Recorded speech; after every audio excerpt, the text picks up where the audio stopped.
Welcome to the Spring Forward Podcast.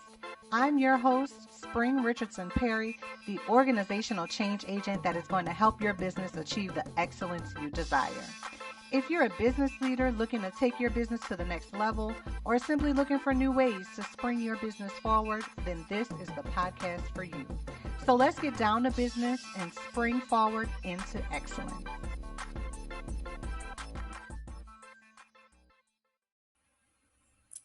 Welcome everyone to another episode of the Spring Forward Podcast. I'm your host, Spring Richardson-Perry, and today we have a fantastic guest with us. We have Ms. Breanna Lightfoot-Smith. She is a business owner, a productivity coach, a system strategist, and she firmly believes in the harmony between a peaceful home and a purposeful brand. And she has some very exciting news to share with you guys also towards the end. So I am super excited to welcome her. Hey, Breanna. Hey, Spring. Thanks for having me. Girl, I'm excited. How's it going? It's going well. My boys are visiting. They're doing an extended stay in Chicago. So me and my husband have been just living our best booed up life. I bet. And it's just been so quiet around the house. And I know you understand just how golden that is, right? As a fellow mama, you're like, wow, silence. What is this? What is this? Like, this is foreign to me because Right. my kids were the same. They went back to school today, but they were gone by their dad in New Orleans for the Christmas break. I was like, oh, this is quiet. Like, I don't know how to act. What is this? Yes. So, Seriously. well, that is awesome. I want to get started and jump right in today. Your journey is really inspiring because a lot of it, there's a lot of alignment in what you do and in what I do. And so that was one of the reasons why I was super excited to have you on. From your roles as a business owner, a productivity coach, and a system strategist, to your personal experience, it's really clear that you're dedicated to helping others find the clarity and confidence that they need, especially us fellow mompreneurs. And so, can you share a bit more about your background and how you arrived at this unique intersection of roles? Absolutely. And I love that you said arrived because I often feel like I stumbled into entrepreneurship.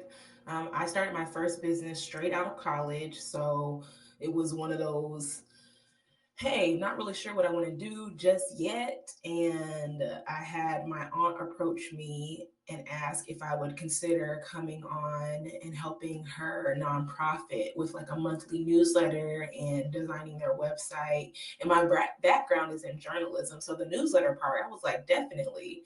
But the website, I was like, Aunt Sandra, I have no background in this. And she just was kind of like, oh, I know you can figure it out. And I hate to admit that I proved her right. But I've never been one who like kind of back downs from a challenge, and I love learning. I'm a lifelong learner. My mom and I tease that some people's fix is getting stuff from TJ Maxx.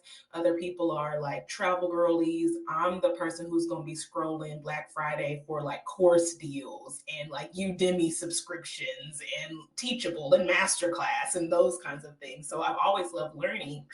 And I think that's the part of entrepreneurship that I love so much, is that it is this constant opportunity for you to learn new things, even as you feel like you're established in business. Because at this point, I've been an entrepreneur for 10 years.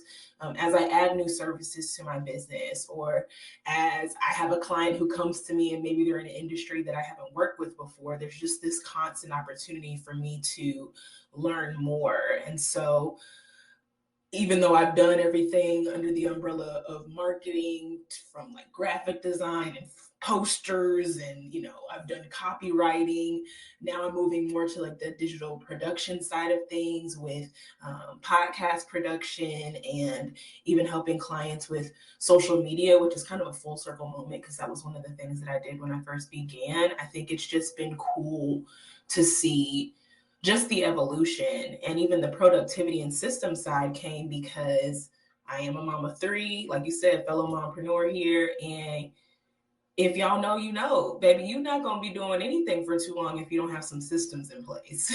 Oh, child, let them know, okay? Because with kids, I mean, I have 4, and so you gotta have your stuff in order. Absolutely. If you're not organized, it's not gonna work. Yeah, it's a wrap. And then you're stressed, and then I don't know, but I won't speak for you, Spring, but I know I get mean when I get stressed. Like, you know, you're short tempered. The kids are like, what's wrong with you? You're like, you don't even want them to look at you. So, Exactly. Nobody benefits from that. And so it's good to have your ducks in a row and your things in place. And so along those lines, Bree, I want to talk about your role as a productivity coach, because that's like super powerful, the way that you just kind of, like you said, stumbled into entrepreneurship. But it was like one of those things where you're trying to figure out, okay, what am I going to do after school? What is it that I really like doing? I know I majored in journalism, but what does that actually look like?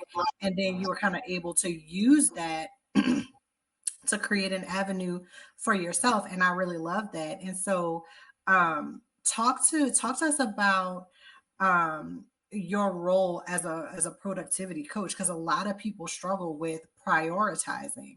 You know, what does that look like for you? How do you determine your priorities on a daily basis? That's a great question. I think for me, the way I love to describe being a productivity coach is kind of like being a second brain.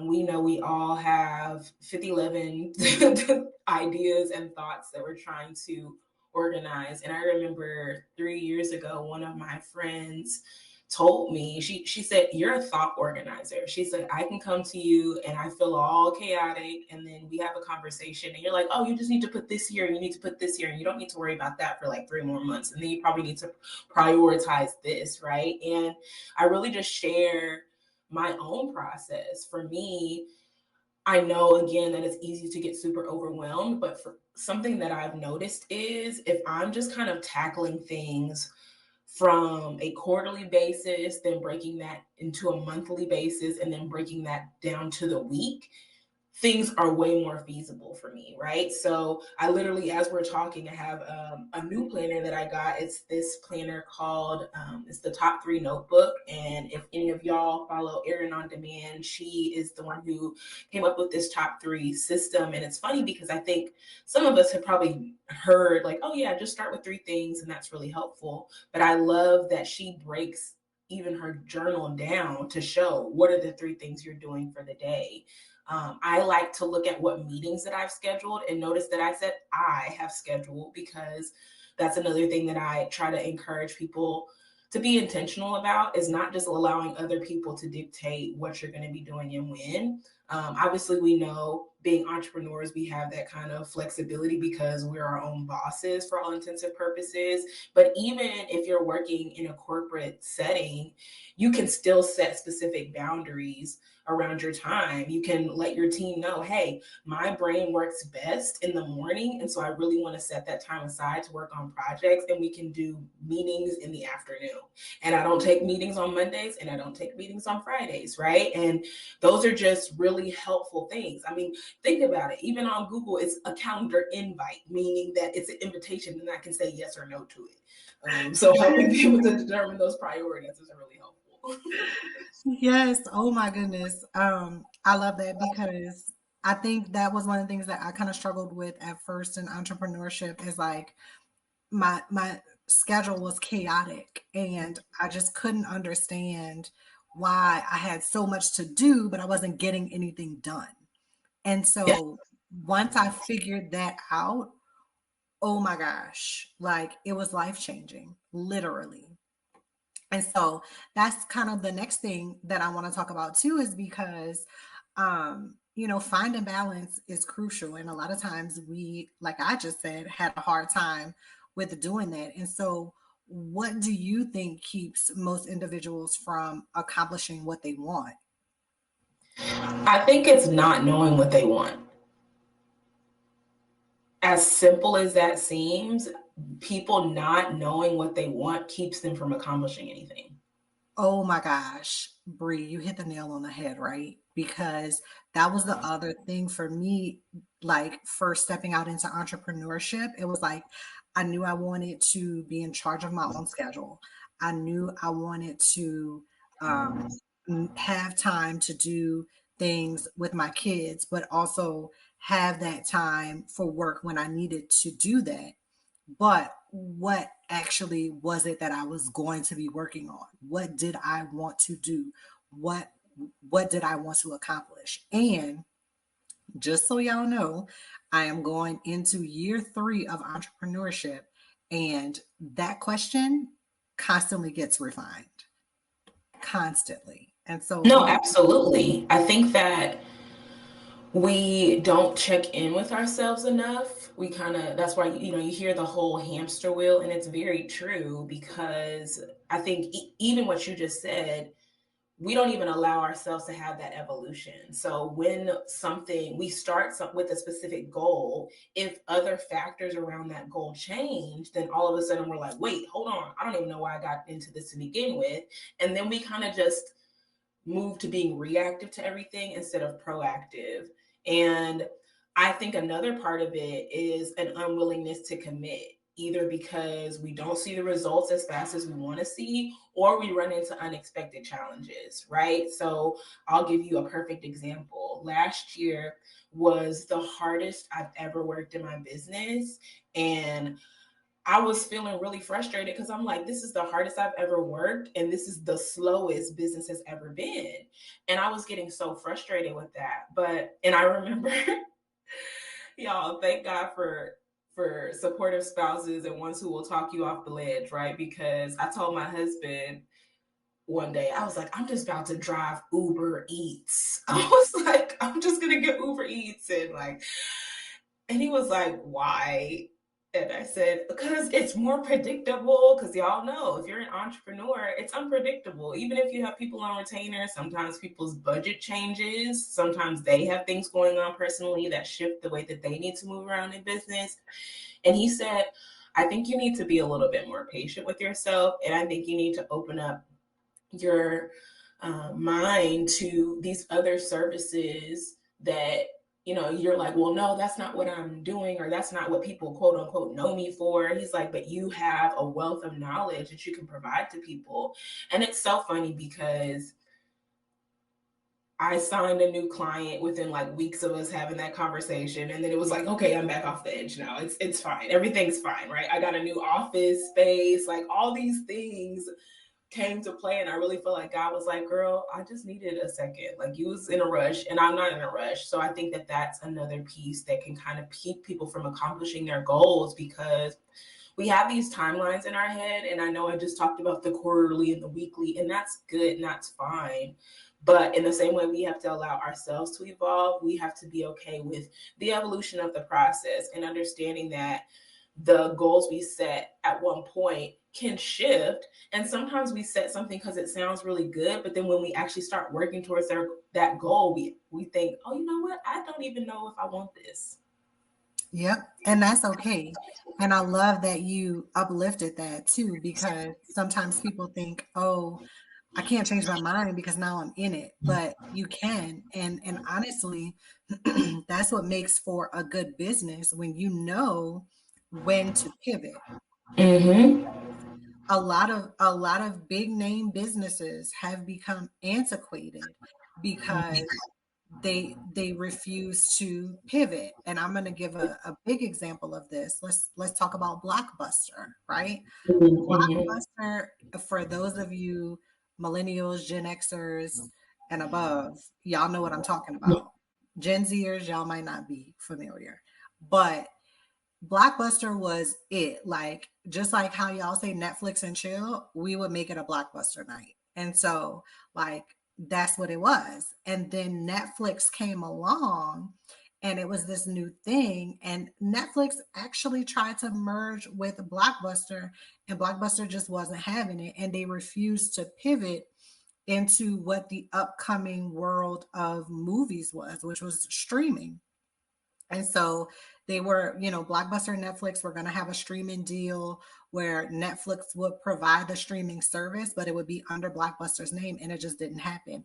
And then Netflix dominated the market. And so now Blockbuster doesn't exist. And so that's an example of knowing when to pivot, being able to recognize the trend that's upcoming, being able to see what's ahead, and what's going to be beneficial for you and your company, and then being able to make that change. And so your goals can absolutely change. Yeah, I want to give another example of that on the flip side, right? I feel like Instagram is a really great example of this because we know in 2022, they were like, we are no longer a photo sharing app. We are about the videos. Da, da, da, da, da. And everyone was really upset about it. And they kind of initially were like, oh, y'all are just upset because you don't know, is we work, this is going to be good for all of us, right? And then as we continue to give feedback of like, no, we don't get on Instagram because we want it to be TikTok, we want it to be Instagram, they were humble enough to say, hey y'all, we missed the mark. Like, we said that this needed to be a video sharing app, that this needed to be, without saying this is going to be the new TikTok, this is going to be the new TikTok, right? And we didn't listen well to what you guys were saying, that that's not what you want. And so they said, we are going to start prioritizing photos again. And I've seen them do that. I really have. And I loved that humility, because it takes a lot of humility also to say, hey, I tried something and it didn't really work out that well. But I think that people resonate with that honesty. And I think sometimes we feel like, oh, well, we have to just be perfect all the time. And we have to, well, if I pivot, people are going to think that something bad happened, or that, maybe my money is funny, because people always think somebody's checking your bank account. Honey, I'm not paying your mortgage. I'm not taking, paying tuition for your kids. So I'm not worried about your pockets, I promise. But I think if we would give ourselves that humility as well to say, hey, I know I said I was going to offer this. After doing more research, I'm not going to. Or I know I said that I wasn't going to do this, but I looked at the trajectory of my business, and this is actually something that's been really helpful. And so I'm going to get back into it. That is right on the mark, because people love that vulnerability, that transparency, and that realness to say, I made a mistake, I'm owning up to it, and I'm going to do better moving forward. And that's all we really ask for. But when you try to cover it up like it didn't happen, or you try to act like, well, we didn't say this or whatever, that's when people get really frustrated. And then you lose their trust. And when you lose their trust, you lose their buy-in, basically. So I love that example. Two perfect example, guys, of knowing when to pivot, or on the flip side, saying, I want to pivot, but it may not be the right time to do it. Or you guys have said that's not what we want because we like you the way that you are. So a great lesson from this is to listen to the feedback that you get, because Blockbuster was getting a lot of feedback at the time saying, hey, we think you should invest in Netflix, and they refused. So again, they're no longer in business, so that tells you how that went. But I want to kind of shift gears, because in season 2 we are all about community, talking about how you're showing up for your local community, how are you building business, building community in your business, or even building community at home, because of course, us being moms, we know that community building starts at home. So talk to us, Bree, about how being a part of a community has helped you to stay on top of your goals, both professionally and personally. On the professional side, I will say that community has helped me so much with kind of that mission creep people talk about, right? Where you set a goal and you just start falling away from it, or you say, this is the mission and vision that I have for my business, and like, oh, wait, I don't know if that's what I'm going to be doing. And you kind of end up down this rabbit hole that you never expected. And I feel like community has helped me keep the big picture in focus when it comes to entrepreneurship, but they've also helped me with the minute details, right? Again, I love that you are an example girl too, because I'm like, give the people, show them what you're talking about, right? So I am a part of a community called Amplify. Hey, Amplify, if you're listening.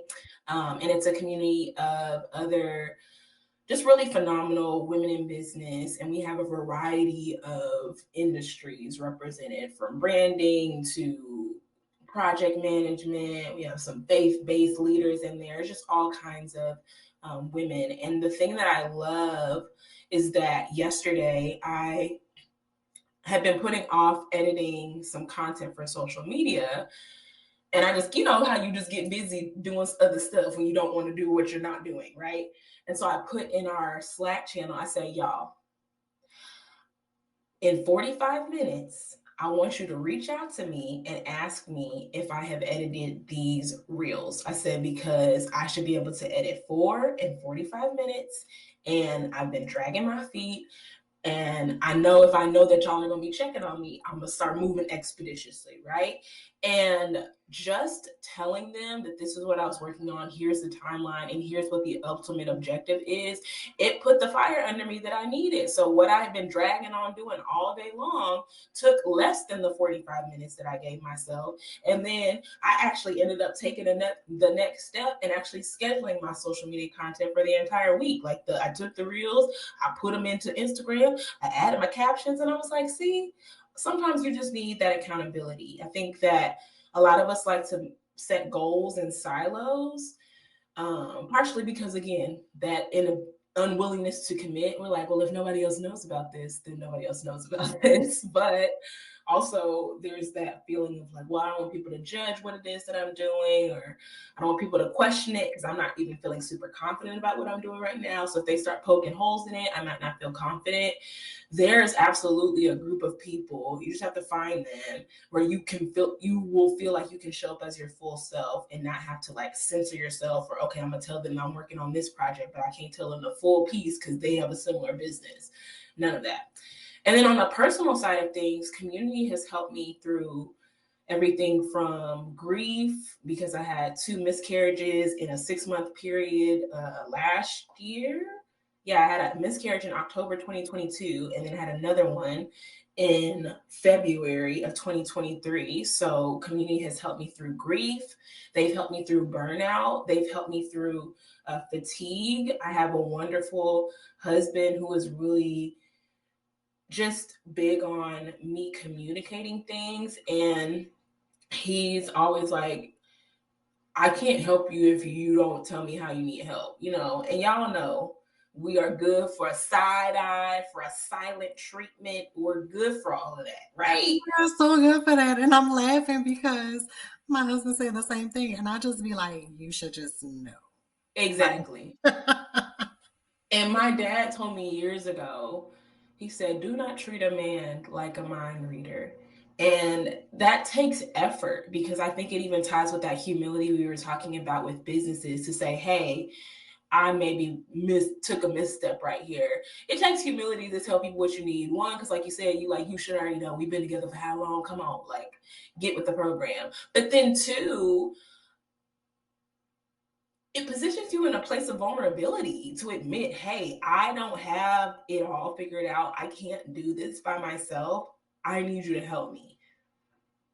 So I think those two things have been amazing. And even what I was sharing at the beginning of the episode, the fact that I homeschool, my children have, more flexibility. And so they're enjoying an extended winter break in Chicago, and I'm getting this extra time with my boo. I'm getting just extra quiet time that I'm like fighting to say, girl, you normally don't get quiet time. Stop trying to fill it up with like podcasts and YouTube videos and music. Like, you better soak this in while you can. So all of that has been helpful on the community side of things, because we're just not meant to do life alone. And many times we attempt to do it, and that's why a lot of us are struggling. yeah. And it's the humility part for me because I think that's where you really have to take a step back and say, okay, I married this person for a reason. If I can't be vulnerable with this person, then who can I be vulnerable with? And so, ladies, just listen. We kind of know what we're talking about here, especially because me for sure, one communication issue in marriage number one that essentially broke down the entire marriage. And so, marriage number two, communication is essential. And so, prioritize that. It will make your life a whole lot easier. Well, I appreciate that. And I just, I really feel like number one, lifting up community, especially talking about it on the podcast, how you're doing that for your business or in your local community or even at home is super important because we always want to lift up the next person if we can, or show our kids what it means to really invest in your community or to really like help people in a way that is productive, because some people say, oh, I'm helping you, but it's not really helping. And so I always want to kind of bring that forward um, when I can in the podcast. So I kind of want to move into this next part because it kind of goes hand in hand. How do you help your clients find harmony between their personal lives and their professional lives? Because I know that's kind of one thing you work on in your coaching. I really try to start with auditing what is happening with them right now, right? Like, it's kind of like, it's so funny when I know, and I keep giving these examples, but it's kind of like when you go look back at your life and you see all the kind of God winks that were there, where you're like, oh, I see what you did there. Oh, I see. Someone said that working with me is like having therapy for their business because they're like, you just come in and you just dump all the stuff that you're trying to do, and she helps you to organize it. And I really do feel like that is something I'm big on, because I don't personally believe in trying to provide solutions when you don't even know what the problem is, right? I think that we can even see that, tying it back to community, we see that sometimes in friendships where a friend will approach us and they're just sharing. They may not even be looking for a solution for something, and we immediately start being like, oh girl, you need to do this and you need to do this. Typically that's not well received. In the mature friendships we have, that friend will say to you, hey, I didn't really like that you did that. In the immature or just maybe newer friendships we have, sometimes that ends up being the end of the relationship. And so I'm really intentional when I work with my clients on finding out where they are to begin with. Are you feeling more overwhelmed on the business side of things? Are you feeling more overwhelmed on the personal side of things? What systems you have in place? Do you have systems in place?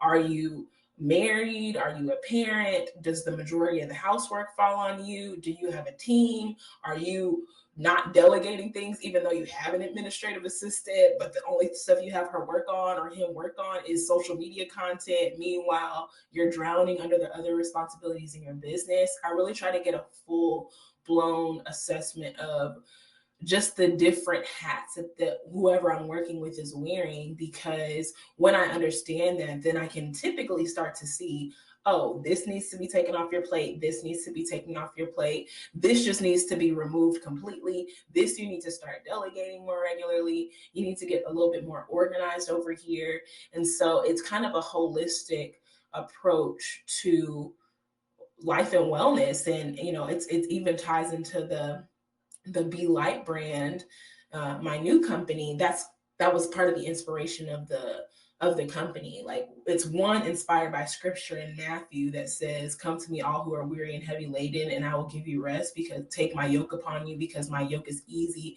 and my burden is light. It's that part of, okay, if we're sharing the yoke, if we're sharing the weight of life with the other, with not just with God, him first and foremost, but then with the other people he surrounded us with, all of a sudden we're not struggling every day, right? Like, I have if any of you all follow Maddie James on Instagram, she talks about how many hands make light work. And I've just seen that. I've seen that in every avenue of my life. And the times that I'm struggling the most, I typically have taken on too much. And I have people around me who want to help, but I haven't reached out to them to ask for help. I'll give you an example. Um, one of my administrative assistants, we had a conversation last fall, and there was a program that I was going to launch for my business. And I told her, I said, honestly, I'm about to, because I just recently graduated from the Goldman Sachs Black in Business program that they have for women. And I told her, I said, I want to launch this program, but I don't have the bandwidth. Like, I know I'm going to be in the thick of it with this curriculum from Goldman. I know that this is a very intensive program, and I don't want to take on launching a new service when I know I'm not going to be able to execute on it. And she literally said, give it to me. She was like, whatever you feel like you can't, just give it to me. Like, I can just tell me what you need and I'll do it. She literally said that. And just, but it took me being honest about what some of my apprehensions were with launching the program. And it's worth noting that there were some other factors that still resulted in me not launching a new program. But I just felt so at peace knowing, wow, I really have somebody on my team who's willing to not just fly under the radar, because we know we have some of those team members too that's like, I'm here to get a check and I'm here to go, right? I'm all about this remote work. You don't have to check on me. We don't have to see each other. But I've really been blessed to find people who are invested in my business as if it's theirs. And so there was an opportunity for me to hand off something that I was carrying that was heavy, but only heavy because I wasn't sharing the weight with anybody else. And so I think that even that part of it makes my clients feel more at peace, is that, again, kind of therapy for your business. They're coming and they're like, oh my gosh, I can't share this with anybody else, but I don't even like my business right now. Like, I hate it. This is not the reason why I started. It's ghetto out here, whatever the case may be, however it is they're feeling, they can share in a non-judgmental space. And then we can work to get their business to a place where they actually enjoy it again. Oh my gosh. I think as an entrepreneur, everybody goes through that where you kind of are at a point where you're like, I hate my business, because I think 2023 was just the year that everybody kind of lost momentum, I will say, because 2021, 2022 were great years, even 2020, right? And going into that, if your business existed prior to COVID, it was pretty steady. And then all of a sudden 2023 came and it was like, screeching halt. Like it just was, it wasn't what we had become accustomed to. So it was hard. It was a hard pill to swallow. And, being that you have this amazing team who's willing to work with you, willing to help you, that speaks volumes, because what I continue to hear from entrepreneurs is that good help is hard to find, because they need an assistant, or they need someone to do manage their social media, or they need just a media person in general, and they keep paying all this money and not getting a return on their investment, the value that was promised to them up front, or whatever the in product was supposed to be is not exactly what they were looking for in the first place. But what I also want to tell you guys is that if you are not familiar with what Bree talked about, the Goldman Sachs program, let me tell you something. That program is a beast, and it is very prestigious. If you are not familiar, please go look it up. You get so much value from being a part of that program.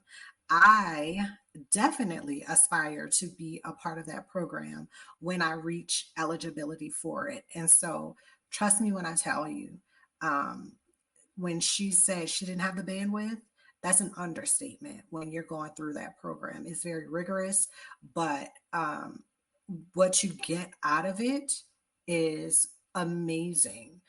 Speaking of community, you build this wonderful network of people that are going through this at the same time, but they also have successful businesses. And you then create these partnerships that you can lean on in the future. And so, again, if y'all aren't familiar with that program, go look it up. And if you are eligible to participate, I would encourage you to apply, because I think, I don't know if their spring cohort has closed for applications yet, but I know they usually have two cohorts, one in the beginning of the year, one towards the end of the year. And so um, I would encourage you guys to look that up because it is amazing. And then I want to go back to something that you said before too, last year when you had two miscarriages. That spoke to my heart because this was 10 years, maybe 11 years, almost 11 years now, where I had a full term, 37 weeks stillborn baby. And that is something that it's one of those things where kind of just time, it takes time to cope with that. And there's really nothing for me that could help me in the beginning to get over that. It's not something you just get over. And so I truly understand the way the weight that is, and then being an entrepreneur because at the time, what was I doing? Oh, at the time I wasn't working. My husband was working and I was at home with our oldest at the time. He was 2. So that made it a little easier for me. I can't imagine having to function at a job or function as an entrepreneur where you have all these other things, um, as opposed to just focusing on one thing if you worked for someone else. And so, again, my heart is with you, Bree, and I like truly understand what that looks like and the weight that carries on your everyday life. And so I'm definitely praying for you and your family's peace and hopefully, it's something that you guys can at least talk about so you can share your feelings to make it a little bit easier because I think that was one thing that was missing for me was that I wasn't really able to communicate effectively, and that sort of weighed down on me as well. Yeah, But I can absolutely say, I think even having two, like the first one was not, it was very much what you're talking about, like not really communicating a lot, me processing my own feelings, not really talking to my husband about how I felt about it, but then also being irritated that I didn't feel like he was asking me how I felt about it. And his whole thing was like, well, I didn't want to bring it up if you didn't want to talk about it, right? And so when we had our second miscarriage, it just opened up all these doors for communication that hadn't been there before. And I think I had, no, I did. I had shared after the first one, like, hey, here's how I kind of feel like you fumbled the ball this first time, not knowing it was going to be helpful just in a few more months where it's like, okay, I heard what you said last time about what I didn't do. And so I'm going to try and be there for you in a way that I wasn't before. And I just, it was kind of like, as much as you would never want something like that to happen, I can see even the grace in that because it broke down a lot of walls that I had up, not just between me and my husband in terms of emotional vulnerability, but just other people. Like I am the strong friend. I am the person who's always checking on other people. I am, the person who's going to get the project done and all of that. And it just required me to be open and honest in a way that I hadn't previously. And, you know, I was crying more than I wanted to be and, crying in front of people that I normally don't cry in front of and all those kinds of things. But I think it brought me back into align with alignment with my humanity, if that makes sense. Because I think even yeah, being a person of faith, like there's your just faith this whole is process of like, tested. yeah, You're like, why would God do this to me? And yeah, so exactly. that was another thing that we struggled with too. And I had to tell my now ex-husband, I was like, you can't blame God for this because he very much Mhm. struggled with it because he was distraught. And so, you know, I had to like kind of get him through that. But then I felt like, me being there for him in turn, he didn't provide me the support that I needed, but I didn't communicate the Yeah. support that I needed. And so it was just, just one of those things. And we were young. We were what, like 25, 26 at the time. Mhm. So, it's just kind of one of those things that you live and you learn.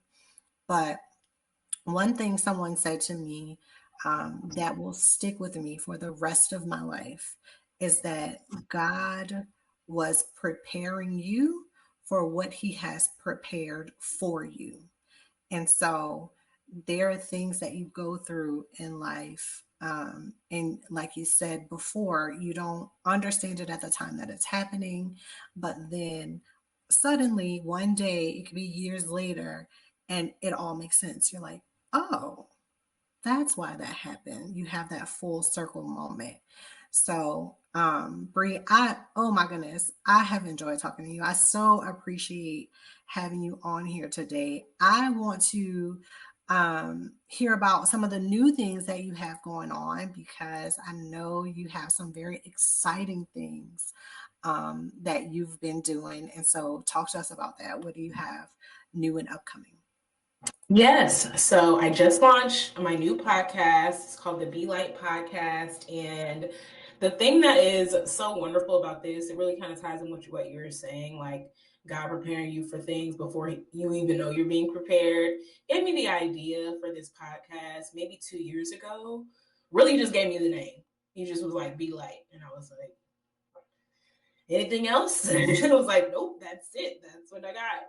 And I had a podcast before called the Black Rose of Purpose podcast that you can still find on all your streaming platforms, right? We had almost 200 episodes, and we did everything from Bible studies to conversations with women in business and how they were walking in purpose. And it was phenomenal. I really enjoyed it. But I got to a place where I realized, like, man, I am putting on for what I feel like people are expecting of me. And I honestly even think the miscarriage helped me to release that podcast, because I had it for 5 years and I closed it, ended it last summer, really on the heels of that miscarriage. And because I was just like, y'all, I can't keep showing up here, and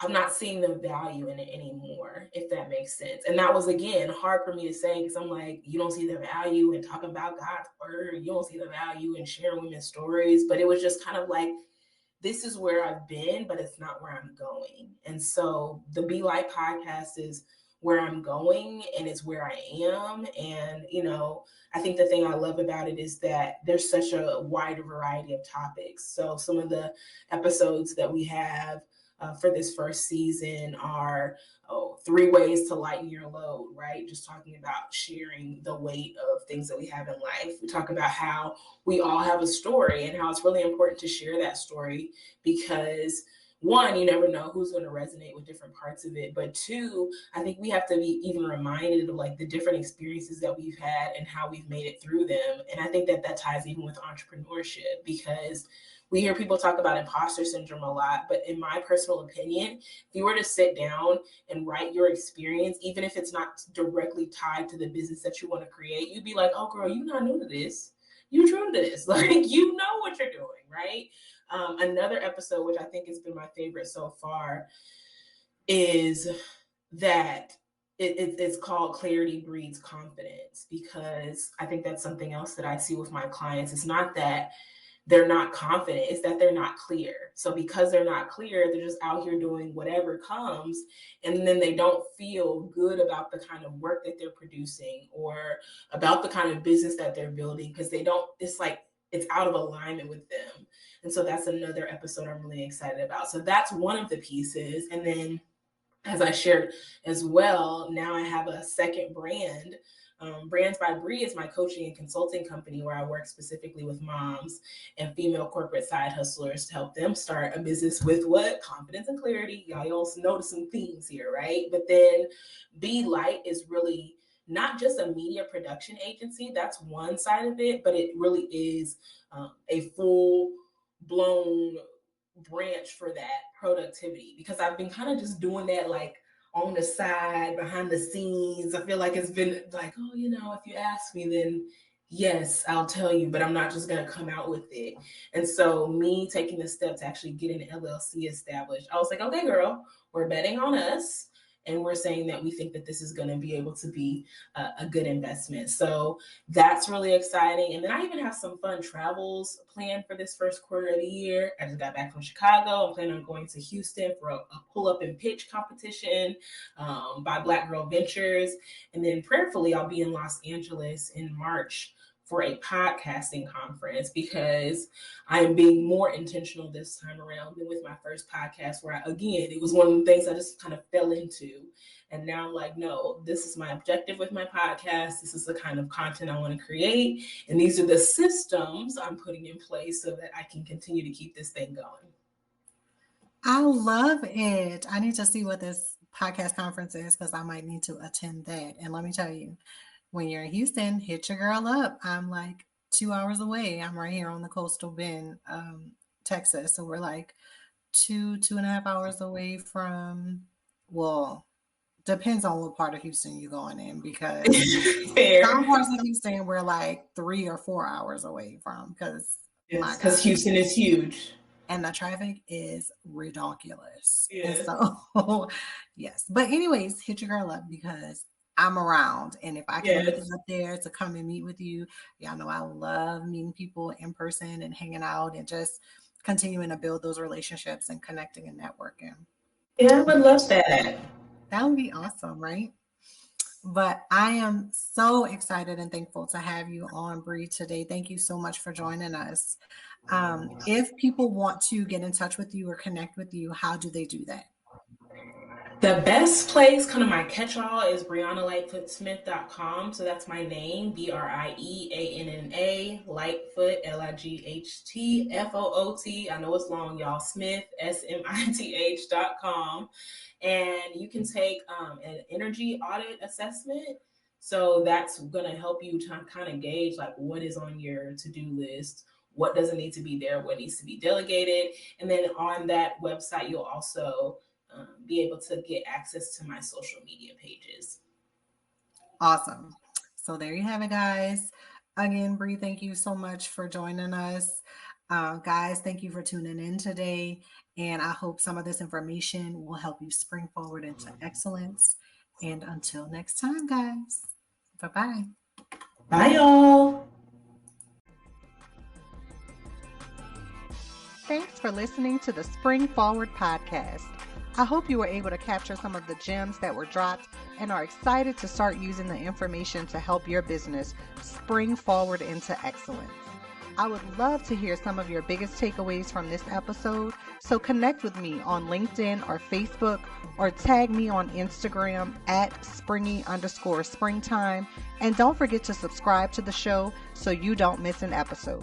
And if you'd like to learn more about how we can work together, visit the website at time2springforward.org.